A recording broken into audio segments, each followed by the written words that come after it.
시작하도록 하겠습니다. 안녕하십니까. 저는 한국 디지털 포렌식 센터의 기술 이사를 맡고 있는 전유형이라고 합니다.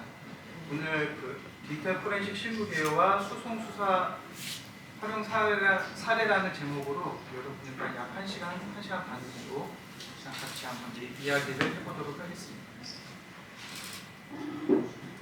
저는 이쪽 분야에 이제 한 27년 정도 일을 현업을 하고 있는 인지니어이고요.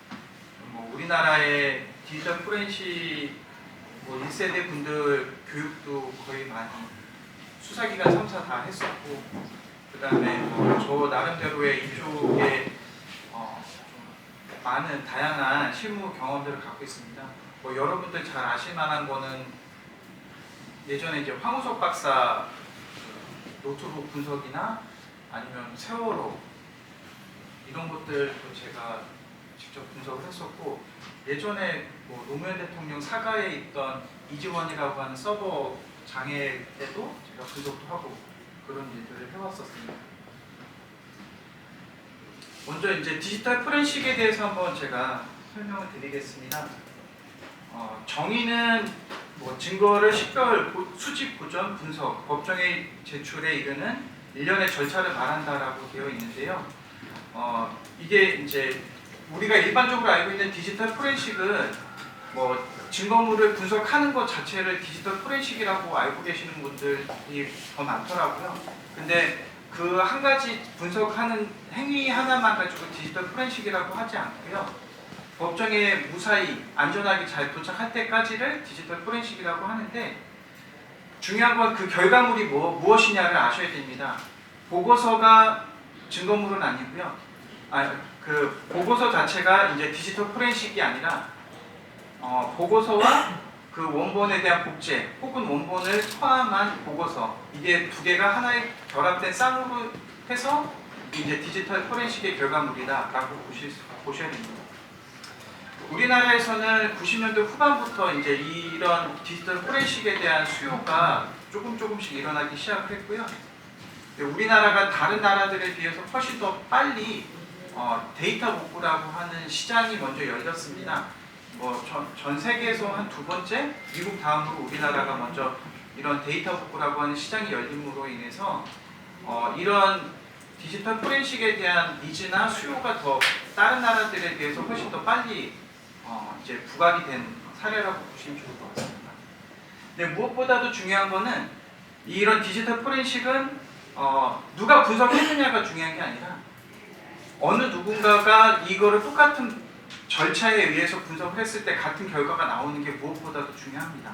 그래서 이런 디지털 포렌식을 가지고 여러 가지 이제 5가지 원칙이 있는데요. 그 원칙을 지금부터 좀 보도록 하겠습니다.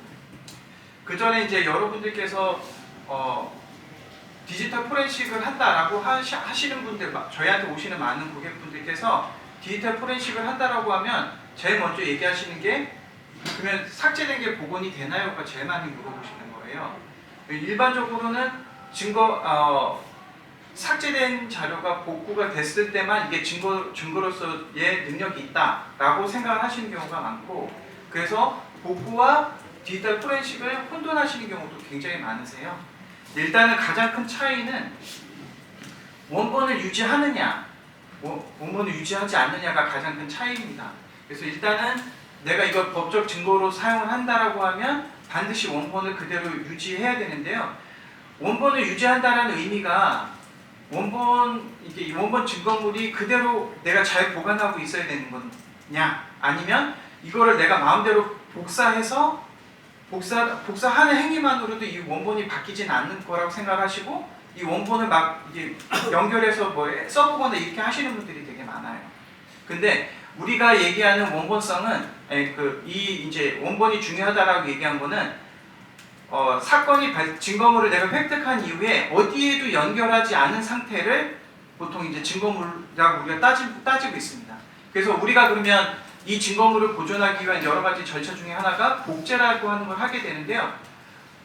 많은 분들이 또 물어보시는 것 중에 하나가, 복제를 하면 내가 이 컴퓨터나 이 휴대폰을 다시 쓸 수 있습니까? 라고 물어보는 경우가 있고, 또 이거 하면 또 망가지는 거 아니에요? 라고 물어보시는 경우가 되게 많아요. 근데 기본적으로 디지털 포렌식에서 얘기하는 복제, 원본성은 이 증거물이 하나도 오염되지 않은 상태를 그대로 복사본을 하나 만들어 놓는 걸 복제라고 부릅니다.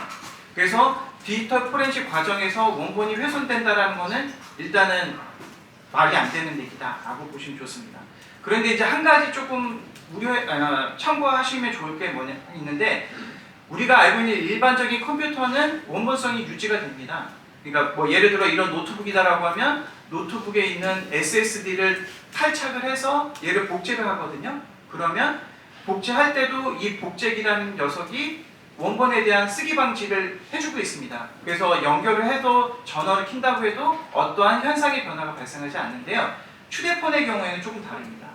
휴대폰은 제가 지금 복제할 때와 복제가 끝난 다음에 다시 한번 복제하면 서로 해시값이 다릅니다.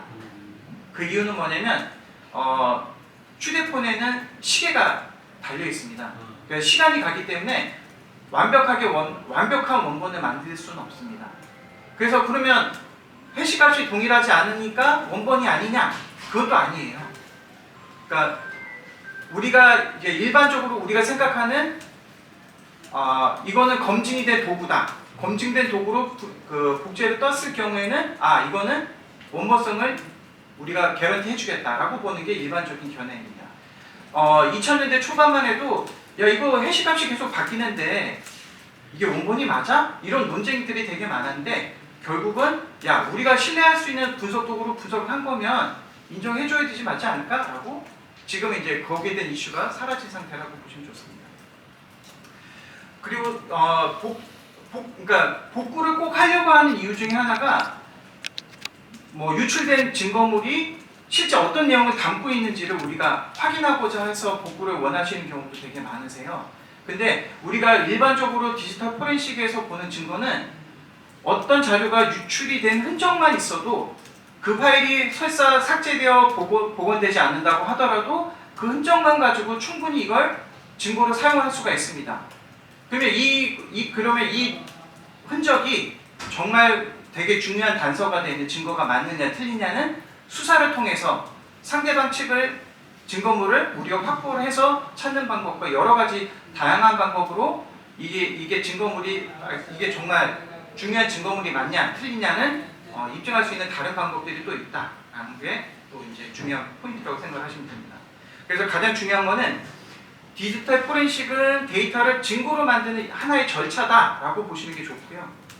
우리가 알고 있는 복구다라는 거는 그냥 삭제된 자료를 그냥 복원하는 하나의 기술이다라고 보시는 게 좋아서 복구가 안 된다고 해서 이거 그러면 증거 능력이 없네요. 이거 할 필요가 없겠네라고 생각하시는 건 조금 맞지 않을 수 있다라는 겁니다.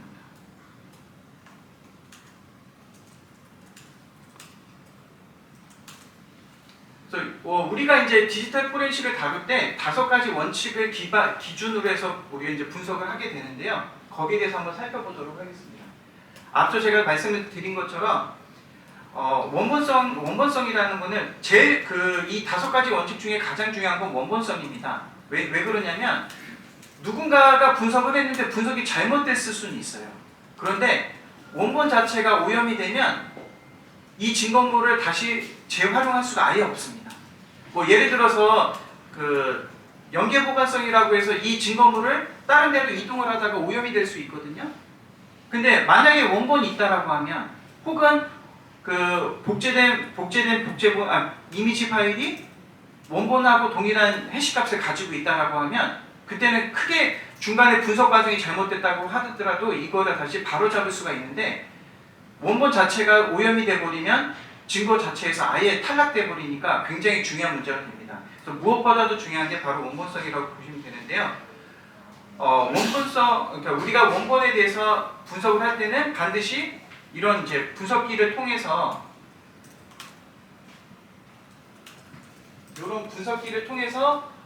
원본을 연결을 해서 파일의 형태로 복제를 하게 됩니다. 그러면 이게 만들어진 이 복제된 파일은 읽기 전용 속성을 갖고 있습니다. 그래서 쓸 수는 없는 파일로 만들어지기 때문에 이 파일은 우리가 자유롭게 열람을 해볼 수가 있습니다. 요런 작업을 통해서 원본성을 유지한다라는 겁니다. 그리고 이런 그 분석 그 수집기는 원본에 대해서 쓰기 방지를 제공해주고 있습니다. 그러니까 뭐 우리나라에 들어와 있는 한 4-5가지 종류의 쓰기 방지 이런 그 수집기가 있는데 모든 제품들이 다 쓰기 방지를 기본으로 하고 있습니다. 그래서 그러면 이렇게 복제된 파일 안에는 어떤 정보가 들어가느냐? 원본 하드디스크의 모델명, 시리얼 넘버, 그 다음에 용량, 그러니까 뭐 바이트로 따지는 정확한 용량, 그 다음에 언제 복제가 됐고 누구에 의해서 복제가 됐다. 그 다음에 복제한 복제 툴의 이름은 뭐고 버전은 뭐다 라는 정보가 다 들어가 있습니다. 그걸 통해서 이게 신뢰할 만한 수집기를 통해서 수집된 정보인가를 따지고 봅니다. 근데 이제 어떤 경우는 이런 장비들이 한 700에서 800만 원 정도 금액을 하거든요. 근데 조금 이거에 대해서 조금 둔감한 그런 업체에서는 소프트웨어적으로 얘를 복제하는 경우도 많아요. 근데 소프트웨어적으로 복제를 할 경우에는 그 쓰기 방지에 대해서 우리가 확신을 할 수가 없습니다. 그래서 증거 탄핵의 하나의 빌미가 될 수 있기 때문에 반드시 원본에 대한 복제를 할 때는 복제기라고 하는 별도의 하드웨어를 통해서 복제하는 게 가장 중요하다라고 보시는 게 좋습니다. 저희도 실제 저희한테 이미 분쟁 중인 증거물을 가져와서 여기서 우리가 탄핵시킬 수 있는 게 있는지를 물어보시는 변호사분들도 굉장히 많으세요. 그러면 저희는 그 증거물에 대한 수집을 어떻게 했는지를 먼저 찾아봅니다. 그래서 이게 소프트웨어적으로 이미지 복제를 뜬 건지 아니면 쓰기 방지가 정상적으로 작동이 된 상태에서 획득한 증거인지를 먼저 확인을 하고 있습니다. 그게 안 되면 저희는 그 포인트를 공략을 해서 이거는 이게 진짜 원본인지 알 수 없다. 조작의 가능성이 있다라고 저희는 얘기하기도 합니다.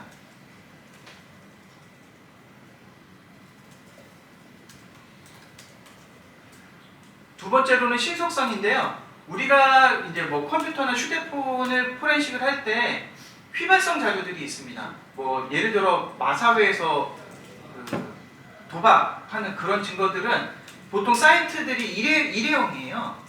그러니까 뭐 도메인이 따로 있는 게 아니라 IP를 쳐서 들어간다고 하는 그런 식이 많기 때문에 이거를 컴퓨터를 그냥 끄게 되면 거기에 접속했던 계정 정보나 이런 거를 소실하는 경우가 되게 많습니다. 그러면 계정이나 비밀번호 정보는 어디 있느냐? 컴퓨터 내 메모리에 그대로 상주해 있는 상태거든요. 그러면 굳이 그 사이트에 들어가는 것만 있어도 증거가 되지 않냐라고 생각하실 수도 있긴 한데 뭐 더 잘 아시겠지만 이 사람이 직접 그 사이트에 들어가서 결제라는 행위를 한 적이 있는지, 그 다음에 이걸 가지고 또 뭐 누구 이제 실제 그런 도박 행위를 한 정보들이 있는지를까지 확인돼야지 이걸 수사를 할 수 있다고 하더라고요.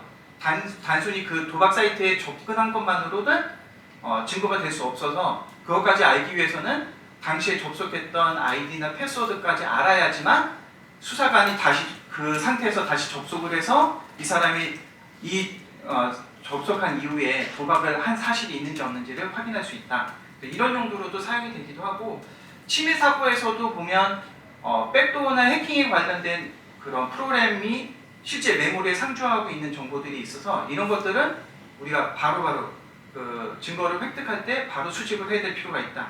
그래서 신속성도 이 5대 원칙의 하나에 속하게 됩니다. 세 번째로는 정당성인데요. 뭐 정당성은 수사기관의 경우에는 뭐 이제 압수수색 영장이나 이런 걸 통해서 정당성을 확보하지만 민간에서의 정당성은 대부분 내 걸 내가 하기 때문에 정당성 어느 정도 확보가 되는 거라고 생각을 하셔도 좋습니다. 그런데 법무법인이 됐든 대행을 하는 경우에는 이게 정당성을 확보하시는 과정을 반드시 거쳐야 됩니다. 그래서 뭐 변호사분들께서는 위임장을 받기도 하시잖아요. 그래서 뭐 저희 같은 경우는 의뢰서도 받지만 이게 본인 확인을 하는 서류들을 받습니다. 컴퓨터가 이게 내게 맞는지를 확인을 받습니다.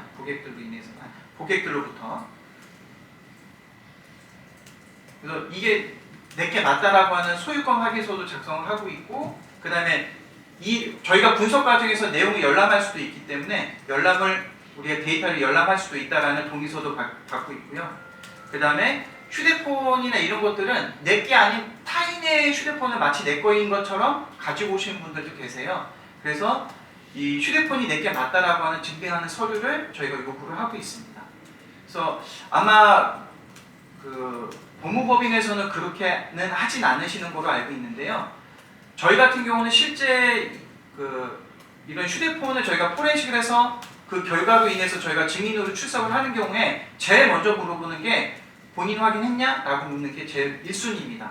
그래서 저희는 기본적으로 여기 표시되어 있는 이런 서류들을 모두 다 보관을 5년간 하고 있습니다.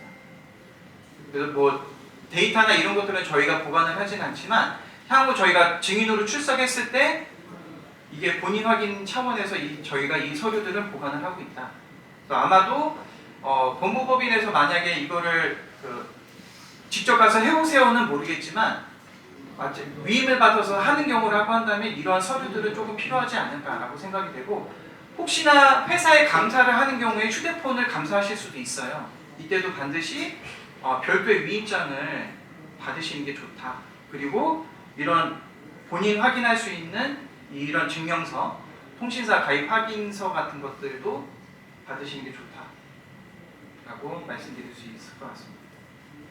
그래서 가끔 가다가 동거인의 휴대폰을 가지고 오시는 경우들이 많아서 저희는 이거를 반드시 확인을 하고 있습니다. 다음으로 중요한 이제 5대 원칙 중에 네 번째는 연계 보관성입니다. 연계 보관성은 이제 정의는 이겁니다. 그러니까 획득에서부터 이송을 하고 보관하고 제출되는 전 과정에 이게 훼손되지 않았다라는 조치를 우리가 해야 된다라는 겁니다. 뭐 수사기관에 계셨던 분들은 아시겠지만 이제 증거물을 봉인을 할 때 서명을 다 한다거나 서명된 것도 촬영을 하고 봉인을 해제할 때 녹화를 한다거나 하는 여러 가지 과정들을 하게 되는데요. 민간에서도 정말 그 심각한 증거물에 대해서는 민간에서도 저희도 이걸 하고 있습니다. 그래서 나중에 이게 뭐 봉인 과정에서의 뭐 오류가 있었는지 아니면 봉인을 해제하는 절차에서 뭐 정당한 참여권을 보장하지 않아서 문제가 생길 수 있는 것들을 사전에 다 예방을 하기 위해서 저희도 경우에 따라서는 이런 촬영이나 이런 것들을 다 하고 있습니다. 근데 실제 이것 때문에 문제가 생겼던 사례가 국내에도 있었습니다. 그게 어떤 사건이냐면 세월호 사건에서 뭐 국정감사도 하고 별도의 특별감사도 있었는데요. 그게 실제 세월호 분석했을 때 증거물이 법원에 갈 때는 원본이 그대로 가지 않아서 원본 자체가 오염이 된 사건이 있었습니다. 그래서 이것도 어떻게 보면 너무 당연한 거 아니야 라고 생각할 수 있는 것들이지만 실제 문제가 생기면 증거물 자체가 이제 탄핵당할 수 있는 문제들이니까 이것도 주의를 하시는 게 좋습니다. 그래서 이런 연계 보관성 때문에 일반적으로 저희 같은 회사에서는 원본을 보관하는 별도의 공간에다가 캐비넷 시건 장치가 있는 곳을 이용을 해서 증거물을 보관을 하고 있습니다. 그래서 만약에 이런 전자적 증거물을 보관하실 수 있다라고 하면 그런 기본적인 안전장치들은 갖추시는 게 좋습니다. 다음에 마지막 5번째는 재현성입니다. 재현성의 정의는 동일한 증거와 동일한 절차, 도구로 검증을 하면 동일한 결과가 나와야 된다는 겁니다. 예를 들어 제가 2015년도에 사용했던 도구가 있는데요. 여기서는 증거가 10개밖에 안 나왔습니다. 근데 2026년에 나온 도구로 분석을 했더니 10개가 아니라 20가지가 나왔습니다. 그러면 10가지밖에 안 나왔다라는 게 내가 이걸 속이기 위해서 이렇게 나온 거냐? 아니 내가 뭔가 이거 증거인멸을 하기 위해서 이렇게 된 거냐? 라고 서로 의심할 수 있거든요. 그래서 포렌식 보고서에서는 어떤 도구, 버전 얼마를 사용하는 어떤 도구로 어떤 결과를 분석을 했더니 이런 결과가 나왔다라고 하는 그 일련의 과정에 대해서 모두 보고서에 기술하고 있습니다. 그래서 예전에 저도 그 대공 사건의 증인으로 출석을 해서 이 재현성을 가지고 증거에 대한 이제 문제로 증인 출석을 해서 실제 법정에서 재현성을 제가 입증한 사례도 있습니다. 그래서 무엇보다 더 중요한 건 이제 재현성입니다. 왜냐하면 내가 써낸 보고서가 실제와 다를 수 있기 때문에 이런 재현성은 굉장히 중요한데요.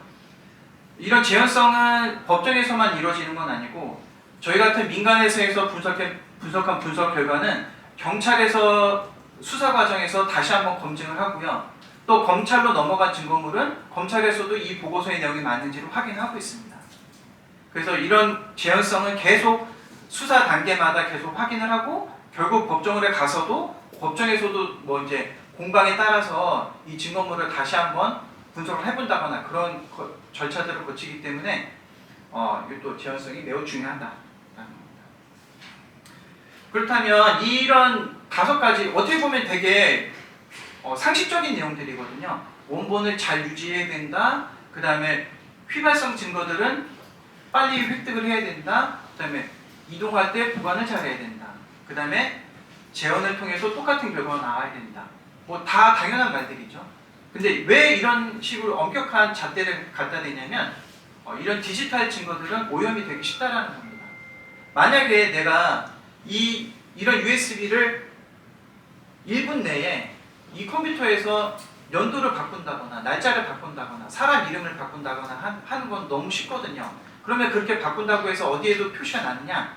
표시 안 나게도 가능합니다.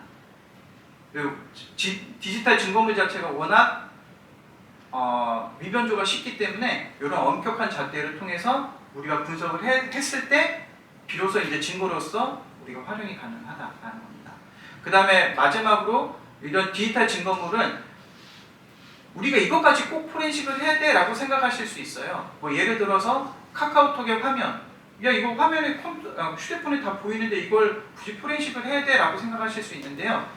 이런 디지털 증거물들은 이런 매체로서 존재하기 때문에 눈으로 확 드러나지 않습니다. 그래서 이거를 페이퍼로 만드는 작업이 디지털 포렌식의 하나의 과정이다라고 보시는 것도 맞는 얘기고요. 그 과정에서 조작이 없었다는 걸 입증을 하는 게 또 이제 포렌식의 하나의 과정이다라고 보시면 좋고, 또 가장 중요한 거는 디지털 포렌식은 감정이 아닙니다. 사실 확인입니다. 많은 분들께서 저희한테 감정서를 요구하시는 분들이 되게 많으세요. 근데 디지털 포렌식은 감정이 아니고 사실만 확인해 드리는 것 뿐입니다. 감정이나 어떤 사견이 들어가는 영역은 여기 앞에 계신 변호사 분들의 영역이다. 그래서 실제 디지털 포렌식을 하면서 이 디지털 포렌식을 활용하시는 분들은 실제는 변호사분들이라서 여기 계시는 변호사님들께서 이 디지털 포렌식에 대해서 잘 이해하셔야지만 증거로서 잘 다루실 수 있는 것이다 라고 말씀드릴 수 있겠습니다. 이 디지털 포렌식의 절차는 먼저 증거물을 획득을 하게 되면 획득한 증거물을 분석을 해서 보관을 하고 그 다음에 제출을 하고 그 다음에 수사기관이나 법정을 통해서 이제 제3자의 검증을 받는 이런 과정을 거치고 있는데요.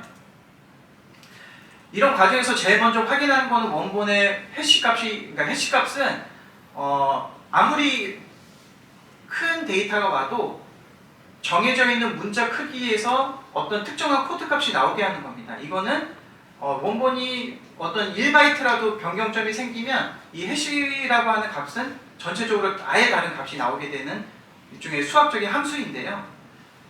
이걸 통해서 원본이 변경된 점이 있는지 없는지를 우리가 확인할 수가 있습니다. 그래서 제일 먼저 해시값을 확인하고 맞다라고 하면 이제 분석된 결과가 맞는지 이렇게 재검증하는 이런 과정을 거치고 있습니다.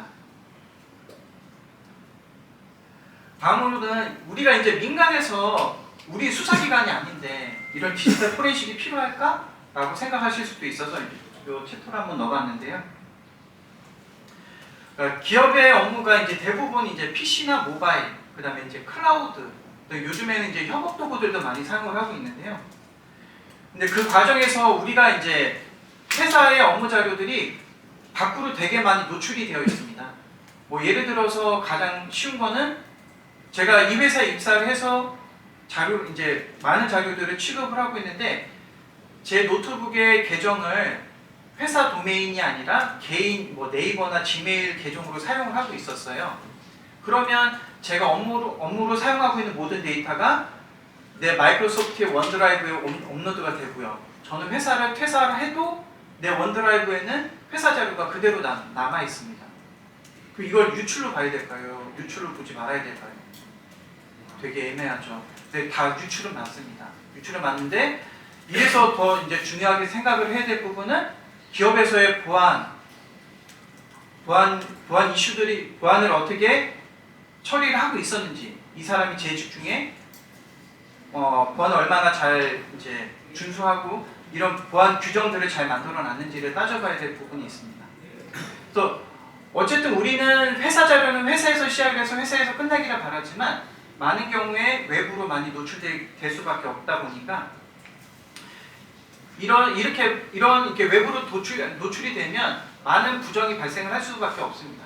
그래서 우리가 이제 기업에서는 내부 감사나 혹은 이제 가끔 이제 보안 점검이나 이런 것 통해서 점검을 하기도 하고, 그다음에 퇴직자나 이직자가 발생했을 때 이걸 이제 사전적으로 먼저 디지털 포렌식을 해서 이 친구가 퇴사를 해도 회사에 문제가 없는지 여부를 확인하는 경우도 있고요. 그다음에 뒤늦게 어떤 정보가 유출된 사실을 뭐 제3자로 인해서 혹은 그 직원을 통해서 알게 됐을 때 이거를 조사할 때 이런 우리가 디지털 포렌식을 민간에서도 활용하고 있습니다.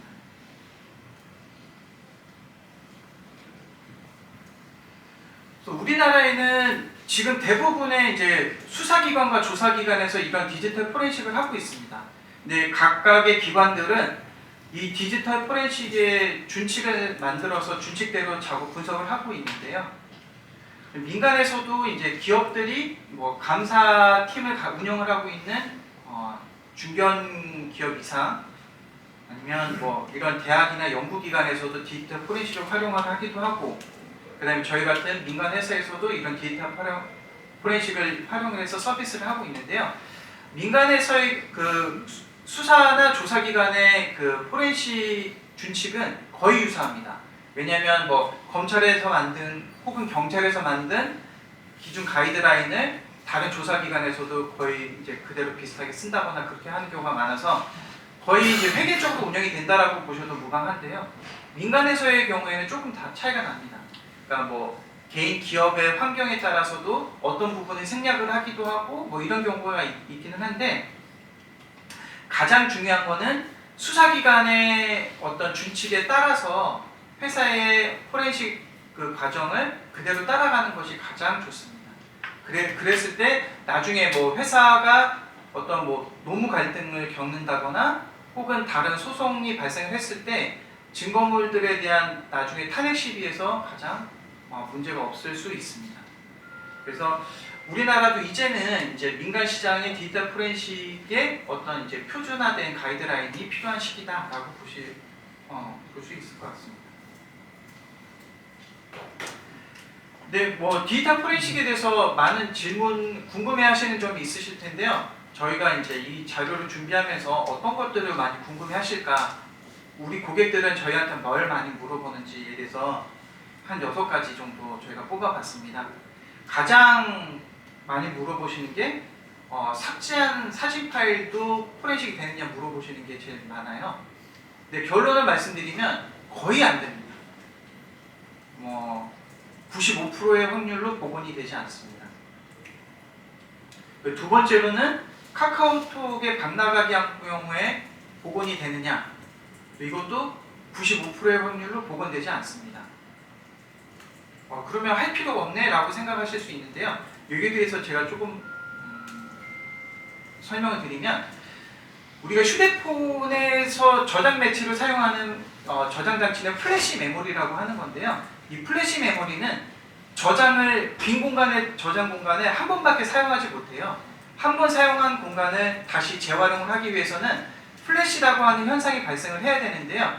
플래시는 어떤 현상이냐면, 우리가 모래사장에서 글씨를 썼는데 파도가 한번 치고 나면 아무것도 없이 다 사라지잖아요. 그것처럼 정기적인 그 전압에 의해서 일시에 그 어떤 공간에 자료를 한번 썼던 공간에 전극을 가하게 되면 일시에 그 자료들이 다 휘발돼 버리는 현상을 플래시라고 합니다. 그래서 우리가 사진 파일 같은 것들을 지웠을 때 지워진 사진 파일이 있었던 위치에 플래시라는 현상이 일어나게 되면 어떻게 해서든 복원을 할 수가 없고요. 플래시가 일어나지 않았다라고 하면 복원은 가능합니다. 그렇다면 플래시가 됐는지 안 됐는지를 어떻게 알 수 있을까요? 분석을 해봐야 알 수 있습니다. 그래서 아주 낮은 확률이지만 해보셔라 라고 말씀을 드릴 수밖에 없다는 거죠. 그렇다면 아까 제가 약 5%의 확률로 복구가 된다라고 말씀을 드렸는데, 이 5%의 확률이 예를 들어서 카카오톡 대화방이 있는데 거기 5%가 복구가 되는 거냐?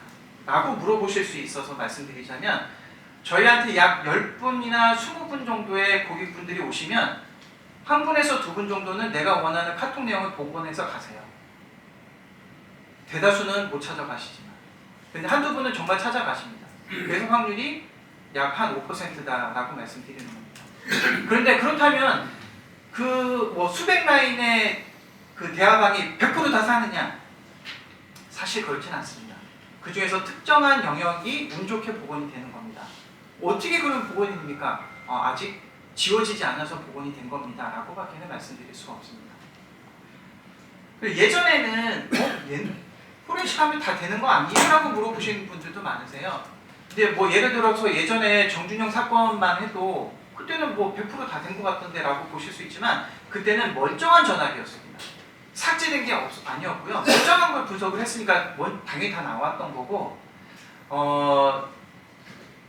우리가 이제 제가 가이드라인을 드리면 갤럭시 S7 이전 거는 다 복구가 됩니다. 거의 70-80%의 확률로 삭제한 파일이든 음성이든 사진이든 다 복구가 됩니다. 근데 그 이후에 있는 제품들은 거의 복원이 잘 안 됩니다. 그런데 우리가 실제 이런 강의를 준비하기 위해서 포렌식을 해보거든요. 휴대폰 새거 공기계에서 카카오톡도 넣고 텔레그램도 넣고 메시지들도 담아서 싹 지워요. 지우자마자 바로 포렌식을 해보면 약 60-70%는 바로 복구가 됩니다. 그런데 끝나자마자 다시 복제를 해서 다시 분석을 하면 그보다 더 낮게 복원이 돼요. 왜 그럴까요? 자꾸 휘발이 일어나요. 내부에서. 그러니까 메모리가 전원이 공급이 되고 있으면 계속 플래시라고 하는 현상들이 일어나고 있기 때문에 그렇습니다. 그래서 꼭 복구에만 매몰되지 않으셔도 된다는 겁니다. 복구가 되지 않아도 증거들이 여러 가지가 있을 수 있어요. 아까 제가 이제 사진을 예를 들었으니까 사진으로 이제 한 가지 말씀드리면, 우리가 카메라로 사진을 찍게 되면 사진 파일도 남지만 카메라 앱이 그 시간대에 동작했다라고 하는 로고도 찍혀 있어요. 경우에 따라서는 그 로고도 증거가 될 수 있거든요. 그러니까 꼭 하나에만 메모되실 필요는 없고요. 그 다음에 우리가 사진을 찍었을 때 사진 앱에, 그러니까 갤러리라고 하는 앱에 저장이 되면, 이 갤러리라고 하는 앱은 일종의 이제 DB라고 하는 엑셀과 같은 파일에 썸네일 이미지 있죠? 손톱 크기만한 조그만한 이미지를 그 엑셀 파일 내에 보관을 하고 있는데요. 삭제를 했을 때도 그 썸네일이 갤러리 DB 안에 남아있는 경우도 있습니다. 물론 이제 식별하기가 조금 어려울 수 있기는 하지만 증거들은 여러 측면에서 남아있을 수 있기 때문에 포렌식은 증거를 쫓아가는 거지 그 삭제된 그 사진을 쫓아가는 건 아니다라는 거를 이번 시간에 꼭 기억하셨으면 좋겠습니다. 네, 세 번째가 이 포렌식 결과가 법원에서 이제 증거로 인정됐나요? 이거 인정이 당연히 되겠죠. 저 한 사람만 주장한다고 해서 이게 증거가 되는 건 아니고, 앞서도 말씀드린 것처럼 내가 이 증거가 법정에 가기 전까지 여러 그 수사기관에서 똑같이 재원을 통해서 입증을 하고 있습니다. 그래서 입증된 증거들이 법원까지 가는 거라서 당연히 증거로 인정이 된다라는 거고, 또 물어보시는 분들이 포렌식 보고서가 이제 뭐 해야 돼요? 라고 물어보시는 분들이 되게 많아요. 그래서 저희는 뭐라고 말씀드리냐면, 이 포렌식 보고서를 가지고 잘 입증해 주실 수 있는 변호사분들을 찾아가세요라고 말씀드립니다. 근데 변호사분들이 포렌식 보고서를 이해 못 하시는 경우가 되게 많습니다. 그래서 저희한테 맡기신 분들한테 변호사분이 시간 되시면 저희한테 한번 오시면 저희가 보고서에 대한 설명을 한번 쭉 드리겠습니다 라고 말씀드립니다. 왜냐하면 이 보고서를 쓰시는 주체는 결국은 변호사분들이거든요. 많이 알고 계시는 변호사분들이 진짜 잘 쓰시더라고요.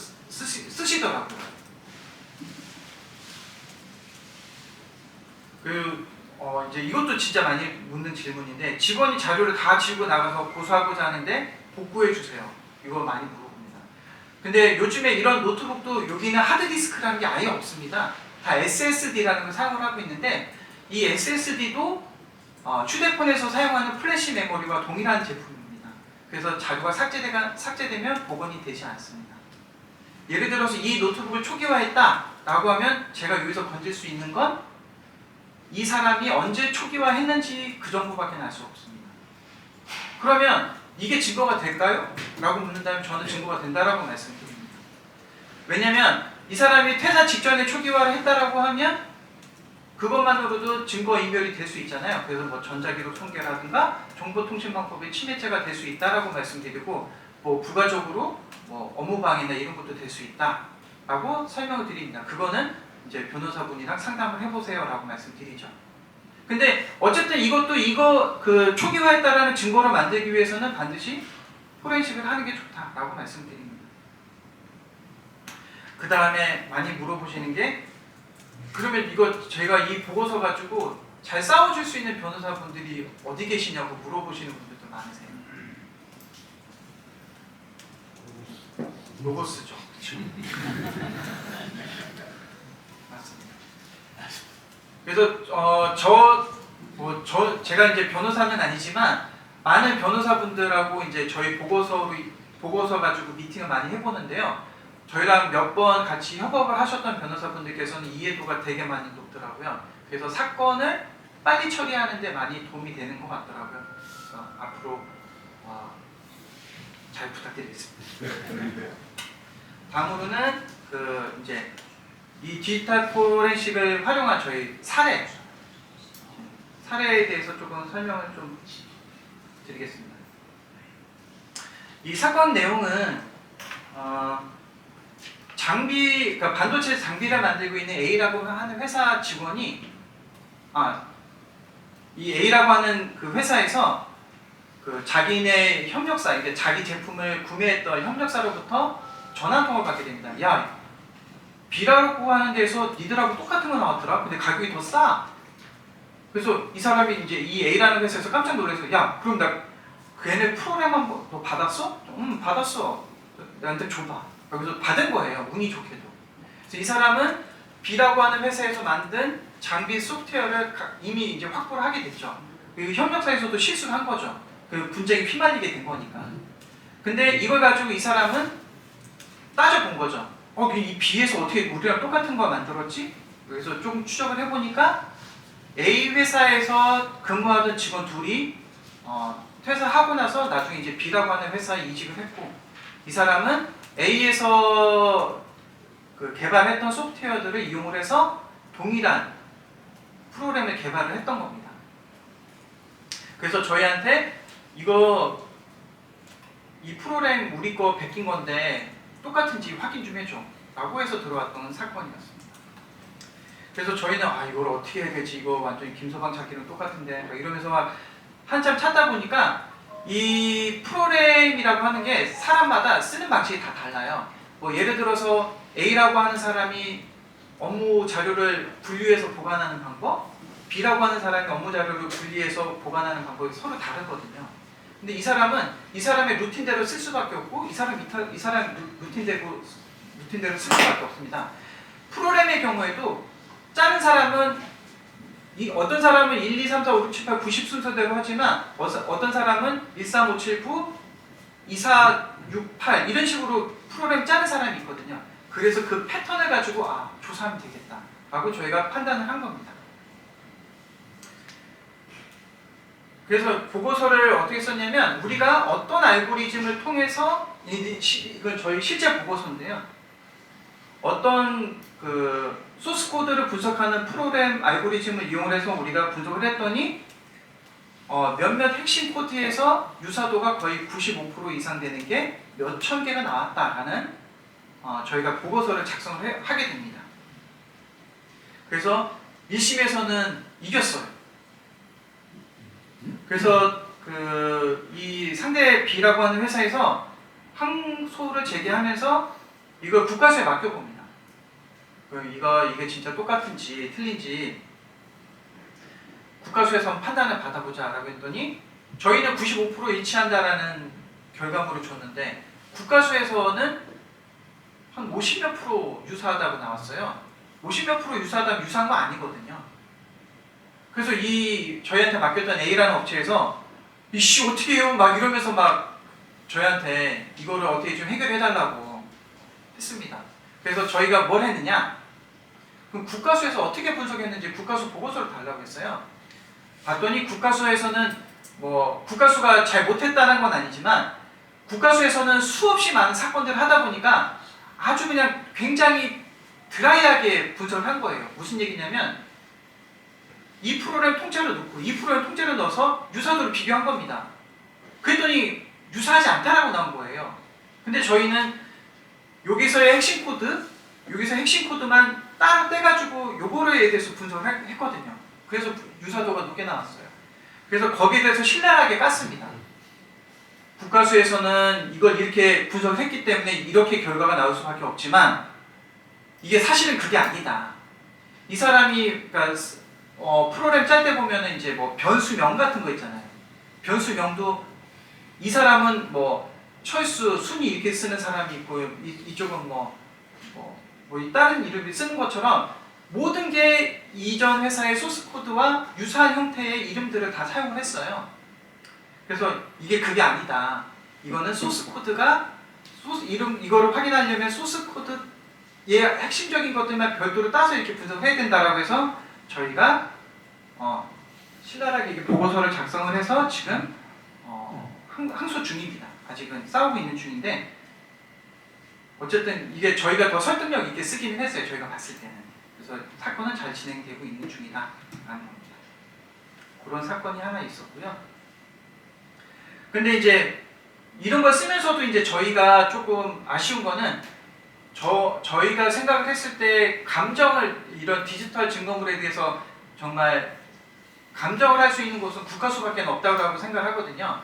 국가수는 이제 나라에서 감정을 하라고 만들어 놓은 곳이니까. 근데 저희는 이제 사실 확인만 할 수가 있으니까 사실 확인서만으로 저희 이제 주장하는 바를 이제 설명을 하는 게 글쟁이가 아닌 저희 입장에서 조금 어려운 부분이 있기는 하더라고요.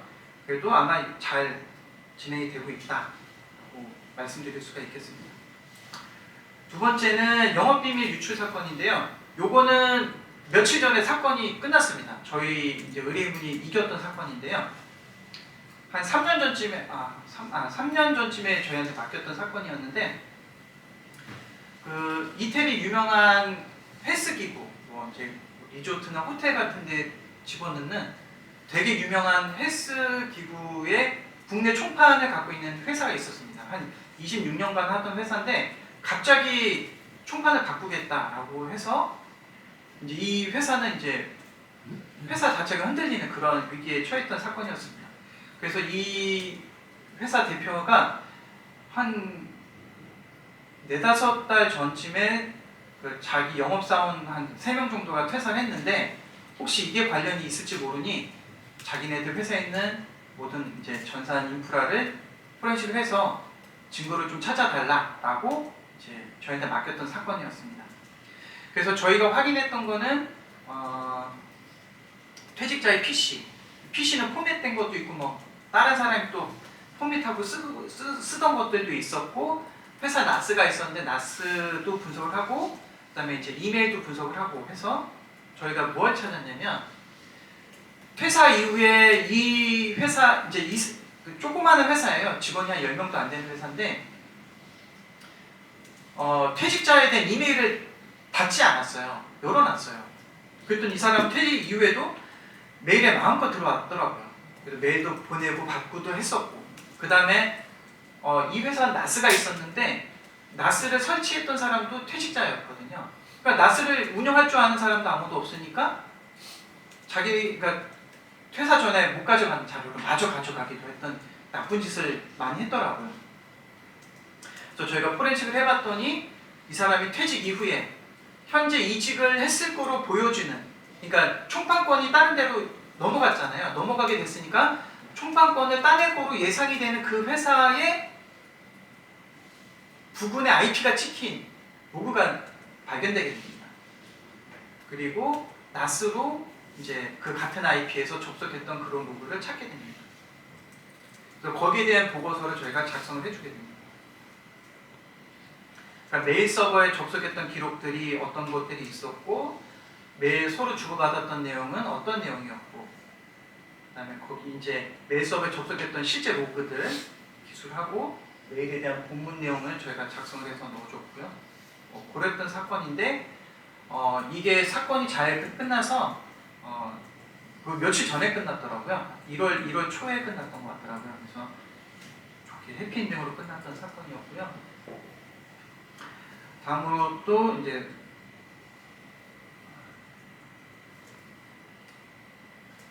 다음 사건은 이제 정보보안 감사를 했던 사건입니다. 우리나라의 굴지 중견기업인데요. 그 외식 프랜차이즈를 하고 있는 회사인데 이 회사에서는 1년에 한 번씩 정기적으로 그 정보보안 감사를 하고 있습니다.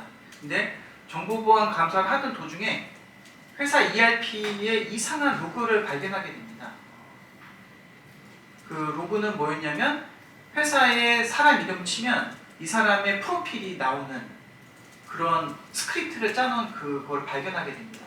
그래서 이걸 누가 심었지? 에서부터 그럼 이걸 누가 심어놓고서 일종의 백도어처럼 누가 쓴 경우가 있나? 이거를 저희한테 추가 분석을 요청을 했던 사건입니다. 물론 이제 자체적으로도 할 수 있지만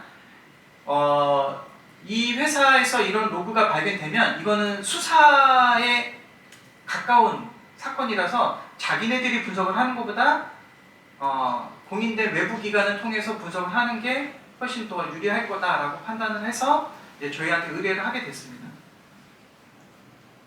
그래서 저희가 확인을 했더니 저희가 확인한 거는 이쪽 ERP 서버, 그 다음에 DB 서버, 그 다음에 방화벽 이렇게 세 가지 제품을 저희가 분석을 했고요.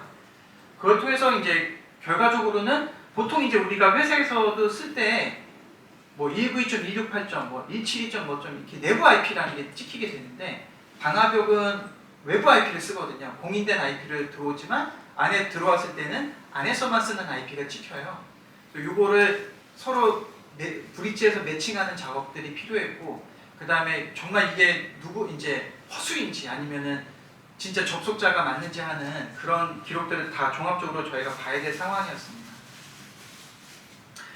그래서 저희가 봤더니 이제 이게 웹 서버랑 이제 ERP 서버랑 DB 서버 그 앞에 방화벽 요거를 저희가 분석을 했다라는 내용이고, 확인을 했더니 여기 이제 DB 서버에 이런 텍스트로 되어 있는 스크립트가 있었고, 우리 개발자들이 참 멍청한 게 자기 이름을 꼭 기술합니다.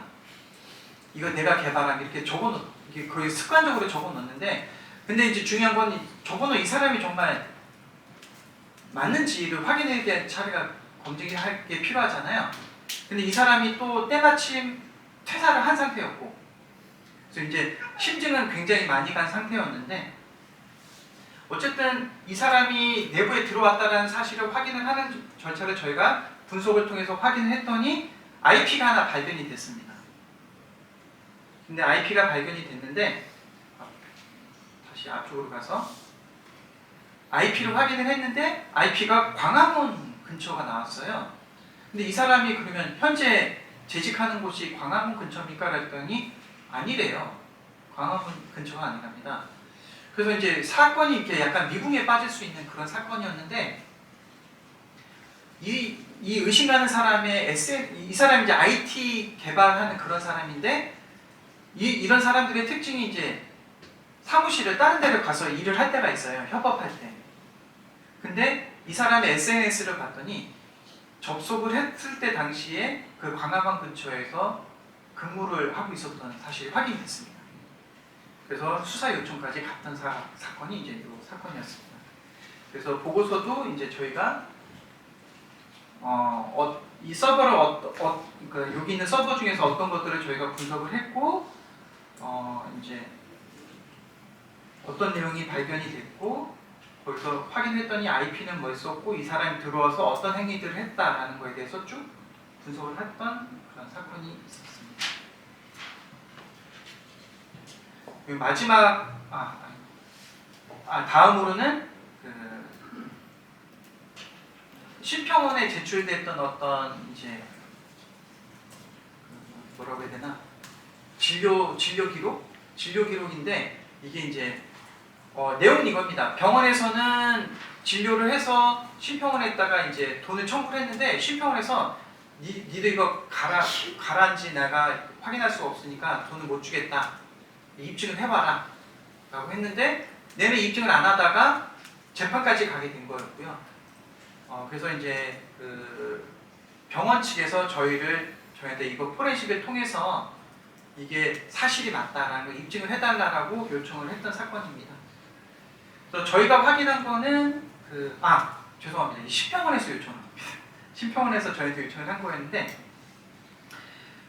이게 이제 일반적인 병원의 구조는 이제 이게 그 환자들의 환부를 촬영을 해서 촬영된 이미지를 EMR이라고 하는 전자의무 기록 시스템에다가 업로드를 하고 나중에 이걸 가지고 이제 심평원에다가 보내는 그런 형태로 되어 있는데요.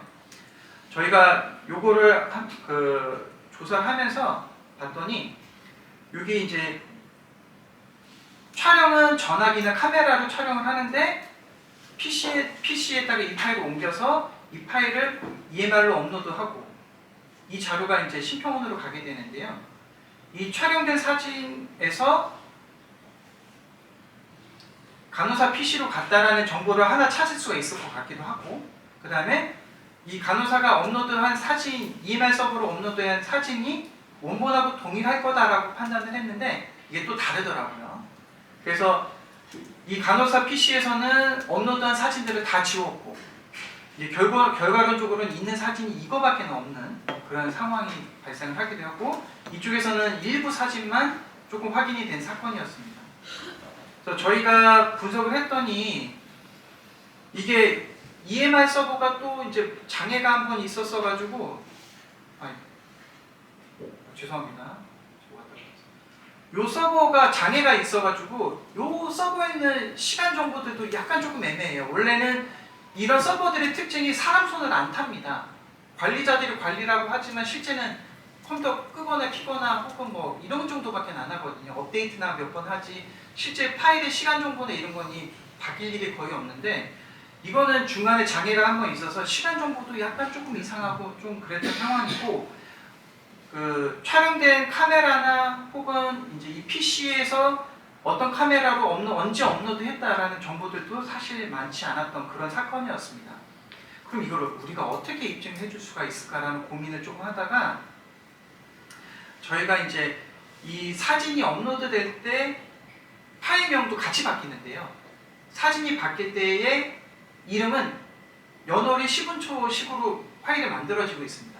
그리고 이제 그 사진을 업로드할 때 보면은 뭐 환부를 찍고 바로 업로드하는 게 아니라 저녁에 한 번에 올리거나 이런 식으로 많이 하더라고요. 그래서 그럼 이 시간들의 요건 환자명인데 여기 환자명인데 이 뒤에 보는 이런 숫자들이 그날 올린 사람들은 뭐 7번, 8번 이렇게 카운트가 될 거거든요. 이게 정말 정상적으로 그날째 업로드한 사람들이 정상적으로 이렇게 카운터가 되고 있었는지 에서부터 출발을 해서 했고 그리고 이제 조금 보기가 좀 흐리니까 괜찮겠죠? 실제 심평원에 올라갔던 그 사진과 서버에 남아있는 사진이 정말 똑같지 않아요. 왜냐면 우리가 이런 겁니다. 카메라로 사진을 찍고서 이걸 카톡으로 사진 올릴 때 보면 원본 사진 업로드하는 기능이 있는 건 아시죠? 만약에 그걸 선택하지 않으면 크롭이라고 해서 사진의 사이즈가 리사이징 돼서 업로드가 됩니다. 용량을 줄여서. 얘네들도 이 EMR이라고 하는 시스템이 사진을 리사이징해서 업로드를 하더라고요. 그래서 원본하고 일치하는 지점이 하나도 없는 거예요. 그래서 그러면 일치하지 않는다고 해서 이걸 다 이제 부정을 해야 될까라고 고민을 하다가 저희가 그러면 이 이미지의 색을 다 분석을 해서 만약에 이제 노란색에서 빨간색으로 가면 그 노란색에서 빨간색으로 이제 노란색, 빨간색 이렇게 가는 경우는 없고요. 색이 점점 이게 진해지는 식으로 가거든요. 그러면 이게 색의 변화를 가지고 저희가 이걸 계산을 해봤습니다. 계산해서 이런 그림, 이미지로 색 온도나 이런 거를 확인도 해보고 얘를 실제 계산식으로 해서 확인을 했더니 거의 0.99 그러니까 서로 원본하고 일치한다는 거를 저희가 확인할 수가 있었습니다.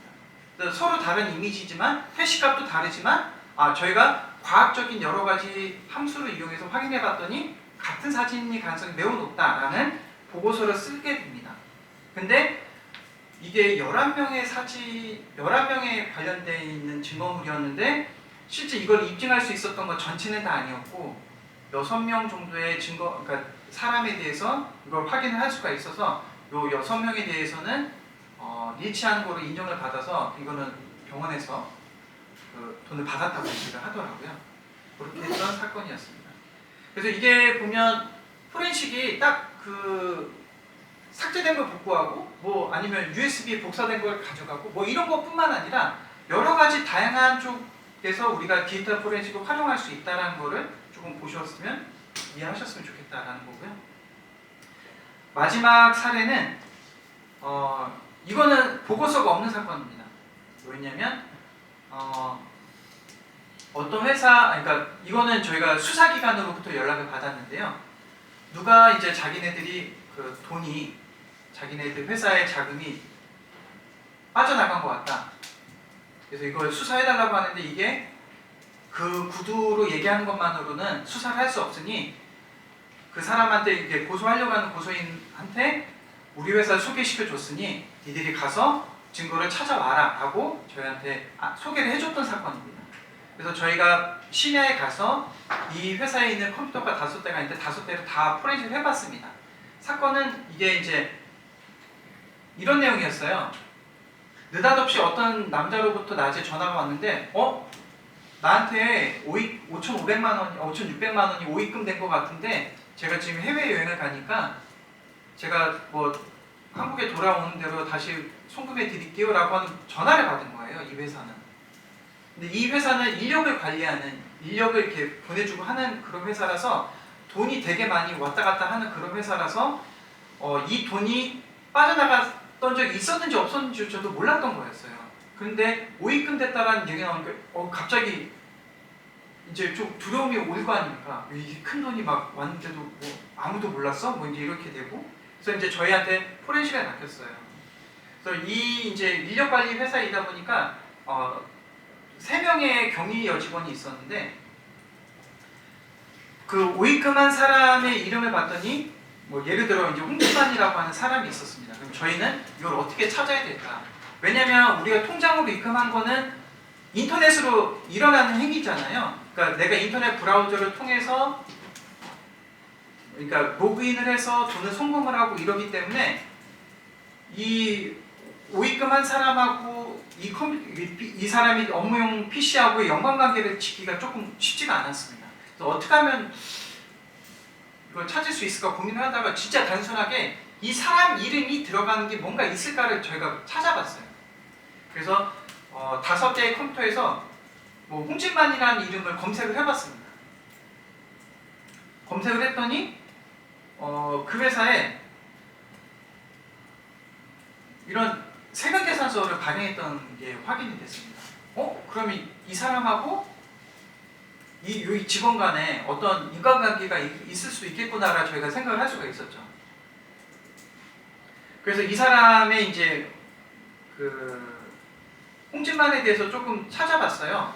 찾아봤더니 이제 이런 거래 명세서도 나오고 그 다음에 이 사람이 여기 거래 명세서에 나오는 사무도 있잖아요. 이런 걸 이용해서 조금 찾다 보니까 요런 사진도 나오고 해서 이걸 저희가 조금 더 찾아봤어요. 찾아봤더니 이 홍진만이라는 사람하고 뭐 비슷한 사람이 그 처가 쪽 관계된 사람이 여기 뭐 순관이라는 이름을 갖고 있고 이런 형제들이더라고요. 이런 것도 찾게 됩니다. 그래서 여기 경위 여직원 중에 한 명이 자금을 빼돌리기 위해서 자기 친척을 이용을 한 거구나 라고 알게 돼서 그 사실을 저희가 의뢰인분한테 안내를 해드리고 그 이제 저희가 찾은 증거를 바로 이제 경찰관을 통해서 바로 수사를 해서 잘 마무리가 된 그런 사건이 있었습니다.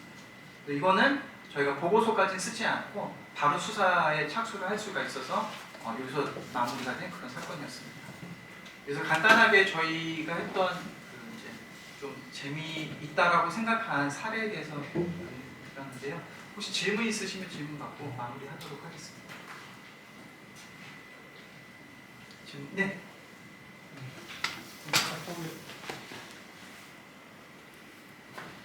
SNS 자료 중에 네. 가령 카톡이나 텔레그램을 이제 서로 연락을 주고받는 수단으로 쓰는데 보통 수사견에서는 텔레그램이 더 복구율이 어렵다고 하는데 네. 그 카톡하고 텔레그램의 어떤 그 복구의 차이요? 어떤 차이가 있는지 좀 없습니다. 동일합니다. 그럼 왜 그 복구율 그 텔레그램을 더 뭐랄까 그 복구율이 그 어떤 이유에서 그렇게 그 일반인들이 텔레그램을 더 선호하게 된 거죠? 제가 생각했을 때는요, 서버가 외국에 있어서 그렇습니다. 러시아에 있으니까 그쪽에서 수사 협조를 해주지 않으면 저희가 그 자료를 그 당사자 아니면 볼 수 없다라는 게 가장 큰 차이인 것 같고요. 예전에 카카오톡의 경우에는 그 카카오 서버에 다 그 데이터가 남아 있었습니다. 그래서 하루에도 수십 건씩 압수수색 영장을 가져와서 그 자료 열람을 했었다고 하더라고요. 그 뒤에 카카오에서 정책을 바꿔서 현 시점으로부터 3일 전에 자료만 보관한 거로 규칙을 바꿨습니다. 그래서 이제 복원이 잘 안 되는 현재 그런 상황이기 때문에 결론적으로 말씀드리면 텔레그램의 테크닉이 훨씬 더 우월하고 카카오의 테크닉이 더 부족해서 이거는 얘는 완전히 복원이 안 되고 보안이 더 잘 됐다 이런 건 아니고요. 방식은 저장하는 방식도 다 동일합니다. 그런데 이쪽은 서버가 외국에 있다 보니까 수사 협조를 못 받으면 여기서 해결 자체가 잘 안 되니까. 그리고 모바일 텔레그램의 경우에는 다 분석이 가능하지만 PC 텔레그램의 경우에는 분석이 되는 곳이 지금 경찰하고 검찰밖에 없어요. 민간에서는 아직은 분석이 안 되거든요. 되는 데가 있구나. 총 3군데가 있기는 한데 그만큼 조금 그 분석을 하기가 좀 까다롭기는 합니다. 근데 왜냐하면 그렇게 그 텔레그램이 대중성이 높으면 이미 많은 곳에서 이런 그 리버싱을 해서 그 그러니까 텔레그램을 분석하는 그런 테크닉들을 많이 만들었을 텐데 실제 텔레그램을 그렇게 많이 쓰지는 않군이 있어가지고 거기까지는 뭐 많이 안 하는 것 같기는 합니다. 근데 방식 자체는 동일하다고 보셔도 됩니다.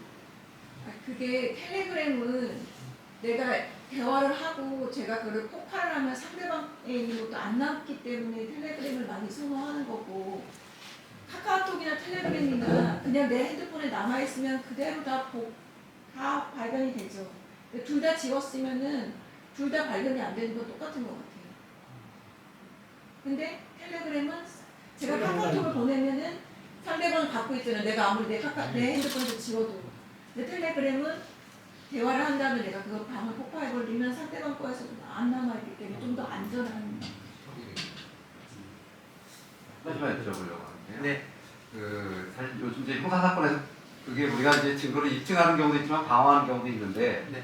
당사자들 같은 경우 이제 수사를 받으면서 휴대폰에 대해서 이제 걱정을 많이 하잖아요. 네. 그럴 때 이제 나오는 얘기 중에 하나가 휴대폰을 버려야 되느냐 아니면 새로 휴대폰을 만들어야 되느냐 이런 상담도 많이 하는데 네. 지금 말씀하신 거 보면은 그 카톡방 자체에서 나와서 좀 시간이 지나면 결국은 복구가 어려워지는 것 같거든요. 네. 예. 그러면 그것만 가지고도 어느 정도 증거를 인멸할 수 있는 상황이 되는 거 아닌가라는 생각이 드는데 그건 어떠실까요? 그래서 만사부려 튼튼이라고 리허설 많이 해보십니다.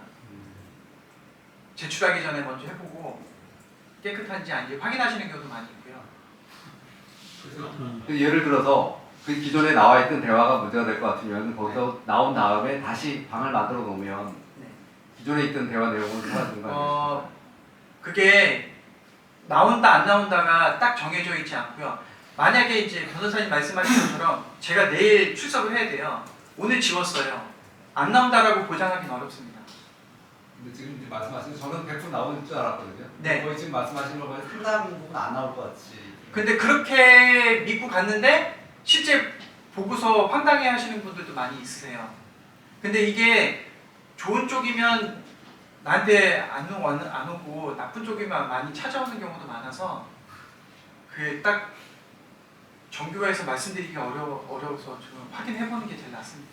그러면은 제가 수사기관에 제출하기 전에 한번 사설업체에 가서 포렌식을 해보고 가는 경우가 있다고 좀 전에 하셨잖아요. 네. 그럼 사설업체에서 내가 포렌식을 했다는 게 남아 있어요?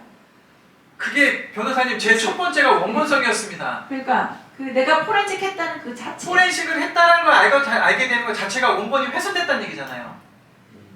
원본에 뭘 썼으니까 알게 되는 거잖아요. 모른다는 거죠. 그쵸. 그쵸. 원본성이 그냥 그대로 있기 때문에 네, 알수 포렌식을 없죠. 해봤는지는 알 수 없다. 네, 맞습니다. 근데 사실은 그 지금 이제 이런 회의가 있는 줄 알고 한 건 전화 드려가지고 이미 이제 휴대폰 하나 보내드렸거든요. 아 예. 근데 이제 감사합니다. 금융 사건 같은 경우에는 조금 전에 이현정 부장님 말씀하신 그런 질문 사항들이 많거든요. 실제 우려의 이런 그 선상에 있는 게 어떤 거냐면 이제 금감원이나 어떤 수사에 대비하기 위해서 지금 말씀해 주신 것처럼 저희도 권면을 드려요. 그러니까 사전에 이 휴대폰에 대해서 우리가 같이 확인을 해보자. 그리고 법리 검토도 진행해보자. 그런데 이제 당사자는 뭐라고 이야기하시냐면 근데 이 안에 그 들어있는 것도 나도 기억이 잘 안 나는데 그렇게 해가지고 원본성은 지금 훼손이 안 된다고 말씀하셨는데 이제 의뢰하거나 이런 것들이 본인 문자나 이메일에 남게 되잖아요. 그러니까 결국은 로고스를 통해서 언어 센터에다가 맡겨가지고 이런 것들을 사전 점검했다는 게 이제 확인이 되는데 만약에라도 이제 본인에게 유리한 부분들이 있으면 이제 변론의 도움을 얻어서 그걸 채택을 할 텐데 네. 그 후에 이제 그분이 이런 게 있네 하고 만약에 이제 카톡방을 나가거나 휴대폰을 뭐 어떠한 경위를 통해서 잊어버렸다. 그런데 이제 수사기관에서는 만약에 나중에 그걸 보게 되면 센터에 그 자료를 요청하거나 할 수도 있는 그런 상황도 있지. 뭔가 이렇게 좀 네. 소설 같지만 실제 생각해볼 수 그런 있나요? 사례가 있었고요. 예.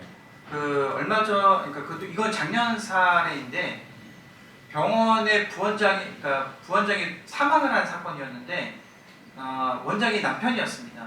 그 아내분이 이제 프로포폴을 이제 복용을 하다가 사망하게 됐는데 남편이 이제 너무 걱정이 되니까 포렌식을 해본 거예요. 그런데 이 남자를 이게 자연사인지 아닌지 이제 경찰에서 수사하는 과정에서 저희한테 뭐 의뢰서 보내고 문자 보내고 전화 통화한 게 나왔습니다. 그래서 저희한테 압수영장 가져왔어요. 근데 저희는 줄 게 없어요. 저희는 출고가 되면 5일 안에 다 지우거든요. 그리고 그분이 이제 그거를 저희한테 압수수색을 오기 전까지 3번의 영장을 저희 가져왔습니다. 이 사람이 언제 맡겼습니까? 날짜가 정확하지 않아서 그런 정보는 확인되지 않습니다라고 해서 돌려보냈고요. 그 다음에 기한을 조금 바꿨더니 저희가 그 기간 동안은 없었습니다라고 해서 또 다시 돌려보내고 그랬더니 1년 안에 누군가 맡긴 게 있습니까? 라고 해서 왔어요. 그래서 저희가 드리는 적이 없습니다. 저희는 누가 맡겼는지조차를 설명드리지 않습니다. 예. 이 사람이 뻔히 알고 왔어도 저희는 말씀드리지 않습니다. 그런 점은 참고가 될 것 같아서 네. 설명 말씀 감사하고요. 그 의뢰드리는 도중에 이제 제가 들은 걸로는 노트북을 이제 추가로 지금 의뢰드리려고 하는데 노트북으로도 아까 말씀하신 경우에 의하면 텔레그램이나 요즘 카톡을 접속을 많이 하게 되잖아요. 네. 업무를 하면서.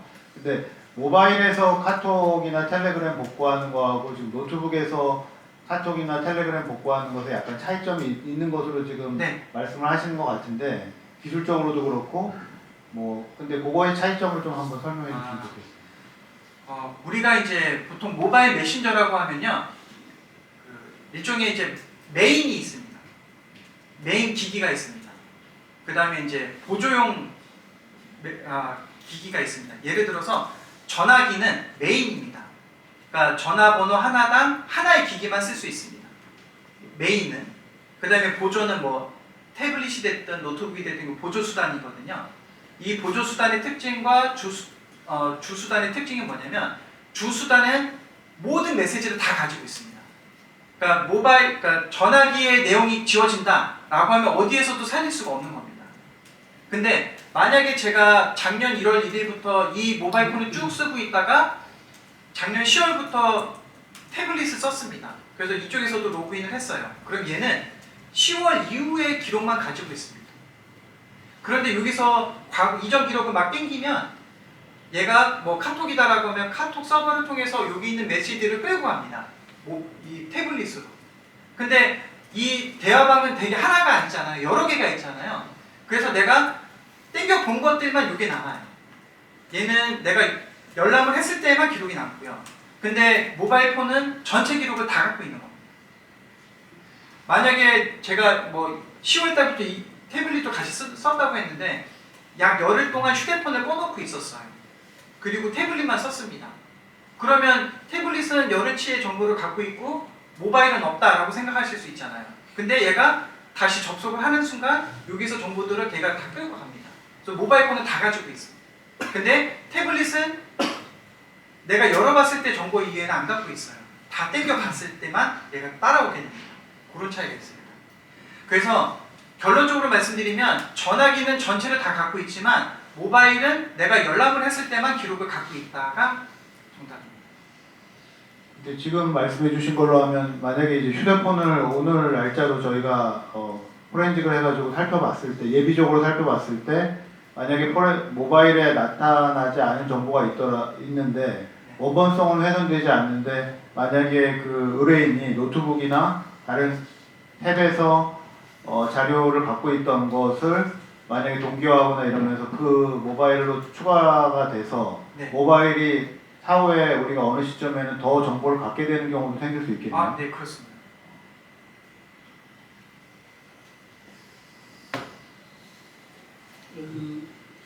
네.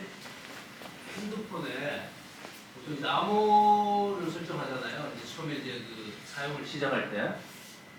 아, 패턴 같은 거 말씀하시는 거죠? 예, 예. 근데 이제 뭐 아이폰은 그 암호를 기술적으로 풀 수가 없고 안드로이드 폰은 뭐 또 기술적으로 다 풀 수가 있다 이런 얘기들이 있어요. 제가 정확하게 몰라서 네. 다시 한번 좀 전문가께 여쭙고자 지금 질문을 드리는데 이게 암호를 풀 수 있는지 여부나 혹은 뭐 그 가능성에 대해서 한번 좀 설명을 좀 해주세요. 제가 이렇게 귀한 시간 내주셨는데 그거 하나만은 확실하게 아실 수 있도록 제가 말씀드리겠습니다. 일단은 안드로이드도 못 풀고요. 풀 수 있는 거는 지금은 갤럭시 S10까지는 풀 수 있습니다. 암호나 패턴 없이도 풀 수 있고요. 그 이상 되는 거는 갤럭시는 패턴으로만 잠겨 있는 경우에는 풀 수 있다고 하지만 그것도 수사기관만 가능합니다. 민간에서는 풀 수 없습니다. 네. 그거는 풀 수 있는 회사가 지금 셀러브라이트밖에 없는데요. 이 셀러브라이트가 민간 사업을 아예 접었습니다. 얼마 전까지는 그 일반적인 포렌식 툴은 민간에 판매를 했었는데 지금은 그마저도 판매를 하고 있지 않습니다. 그래서 지금 암호를 패턴을 푸는 거는 뭐 이제 여기 수사기관에 계셨던 분들은 아시겠지만 그게 한 번 푸는데 1,000만 원이 넘는 돈 비용을 지불하고서 풀 수 있는 그 라이센스가 있거든요. 근데 그걸 통해서 풀 수 있어요. 갤럭시도 못 푸는 경우가 있긴 한데 최근에 이제 그 셀러브라이트라고 하는 회사에서 나온 솔루션 중에 하나가 뭐 이름이 제가 잘 생각 안 나는데 뭐 이머전시 뭐라고 해서 보통 이제 갤럭시의 경우에는 보안 폴더라는 게 있습니다.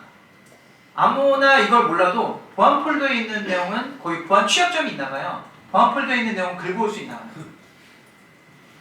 거기까지 되는 거가 있습니다. 그러면 그 안드로이드 폰에 만약에 뭐 생체 정보 이렇게 요새 많이 하잖아요. 예, 예. 그거는 그럼 못 푸는 겁니까? 못 풉니다. 그래요. 아이폰이라고 해서 더 특별하다 이런 건 없습니다. 어차피 다 못 풉니다. 제가 되게 아주 기초적인 질문인데 네. 그 형사에서는 엄격한 증거가 아니고 네. 민사에서는 네. 좀 증거 오염돼도 인정되는 경우가 있거든요. 제가 봐서는 예를 들어서 예. 카카오톡을 그대로 내는 게 아니라 네.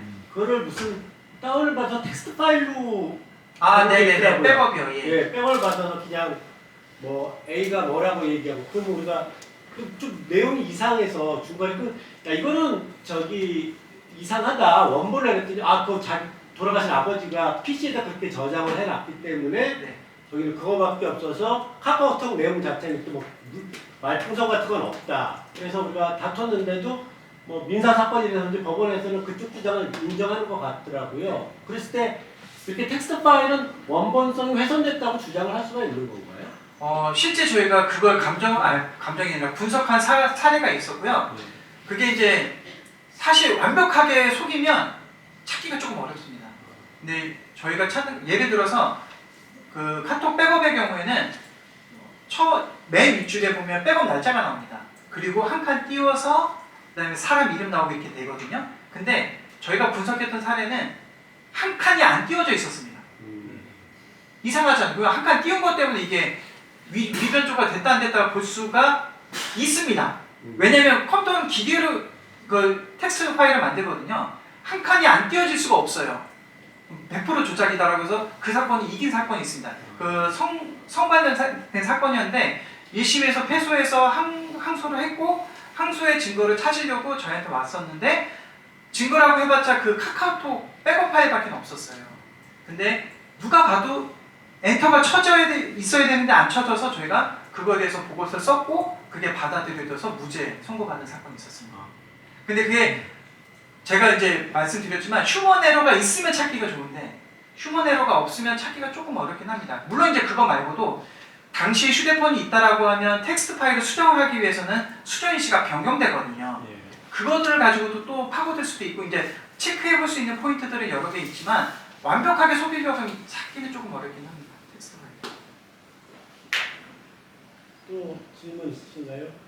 그러면 텍스트 파일로 변환한 카카오톡 그 아까 메시지를 네네네. 똑같이 하려고 한 칸 띄워서 만들면 되겠네요. 그렇게 그러니까 이게 전자기록은 위변조했을 때 위변조 여부를 알기가 어려운 게 사실이기 때문에 네, 그러면은 감정을 못 합니다. 그렇죠. 네. 그보다 더 쉬운 예를 들어보면 녹음기입니다. 혹은 내 휴대폰에서 통화 녹음을 했어요.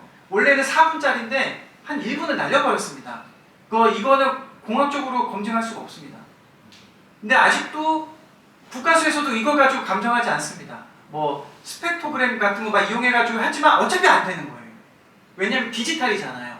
이게 어디서부터 어디까지가 끊어졌다라고 해서 표시가 되는 게 없습니다. 근데 예전에 뭐 이렇게 카세트 테이프나 립 테이프의 경우에는 테이프를 이어붙였기 때문에 그러니까 무한대로 튀는 노이즈가 낄 수밖에 없거든요. 근데 디지털은 그런 게 없어요. 확인이 안 됩니다. 그래서 이제 그런 거를 확인하려고 통화 기록의 경우에는 통화 녹음이 시작된 시간과 통화가 종료된 시점을 알 수 있거든요. 그 시간과 실제 통화의 시간, 그 다음에 파일명이 만들어진 시간, 파일명 이름 여러 가지를 종합적으로 이게는 위변조되지 않았다 이렇게 따져보지 그건 좀 어렵긴 합니다. 다 알 수 있는 건 아니에요.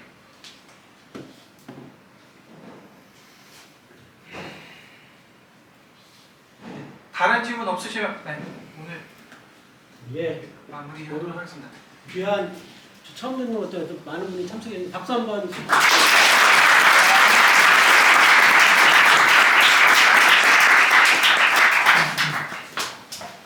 예, 저희가 한국 디지털 포렌식 센터랑 이렇게 협약을 맺어 있고 또 저희한테 오시면 이 포렌식 센터에서 아까 같은 감정이나 의견서 쓰는데 그 비용 테이블도 있습니다. 그래서 여러분들이 하실 때 의뢰인들한테 이런 걸 할 수 있다. 그리고 또 좀 더 케이스마다 여러 가지 좀 다른 경우가 있잖아요. 그러면은 우리 그 포리센터에 전화를 하셔서 문의하실 수도 있을 것 같습니다. 그런 것도 우리 사무국에 연락주면 연락처로 알려드리도록 하겠습니다.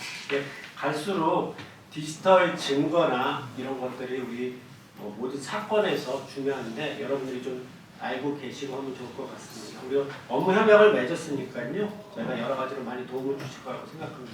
예, 이상 마치겠습니다. 김밥이 있으니까 좀 김밥 드시면 될 것 같습니다. 감사합니다.